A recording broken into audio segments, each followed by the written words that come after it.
question is about the individual Muslims in the Arab world. Some of them are very, very pious and they follow Islam to the letter. And they say, we understand the Holy Quran, we are Arabs, we understand the Holy Quran and we follow the sunnah of the Holy Prophet Sallallahu Alaihi Wasallam.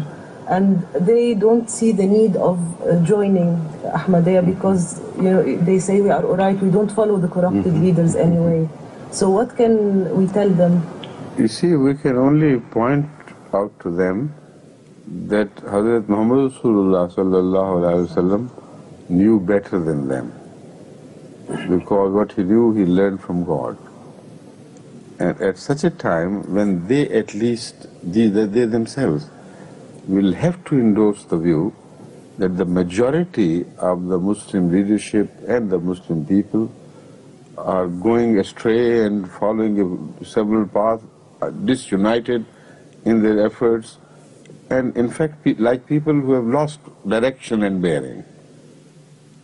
If they do not agree, then they are not the Sulaha you are talking about, because no righteous person can deny that. Now the solution to this problem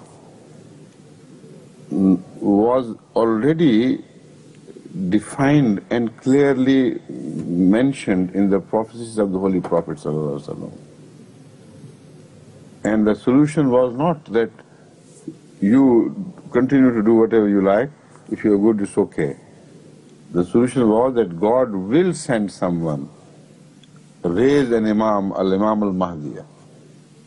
And when you hear him, when you know that he has come, then even if you have to go on your knees across glaciers, reach him, وَبَايِعُوهُ, and get initiated at his hands.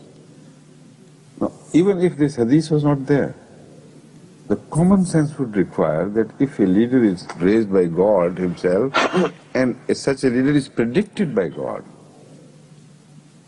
who would be the sane man who would reject him?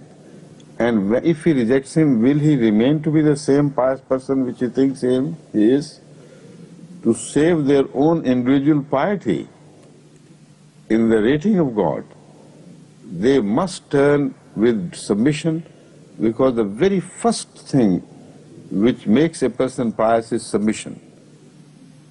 Otherwise, the apparent acts of good deeds, saying prayer, does not mean if there is without submission. This is why Allah told Abraham, Aslim. Qala aslamtu li rabbil alameen. If there is no Islam, though that tendency of submission in them, you may think they are pious people, but in the sight of Allah, they fail the very first test to be included in the community of the pious people. So it is for them only to inquire from you the proofs and the evidence in favor of the Imam which has come or not. If they find there is not enough proof or the proof to the counter, and burning the Ahmadiyya, they discover that this is a false thing, there is nothing in it, then of course they can continue their own individual life. They have no choice. But if a voice is raised, no pious man can ignore that altogether and say, I am above this. The moment he says, I am above that, he joins a different type of group of people who are mentioned in the Holy Quran.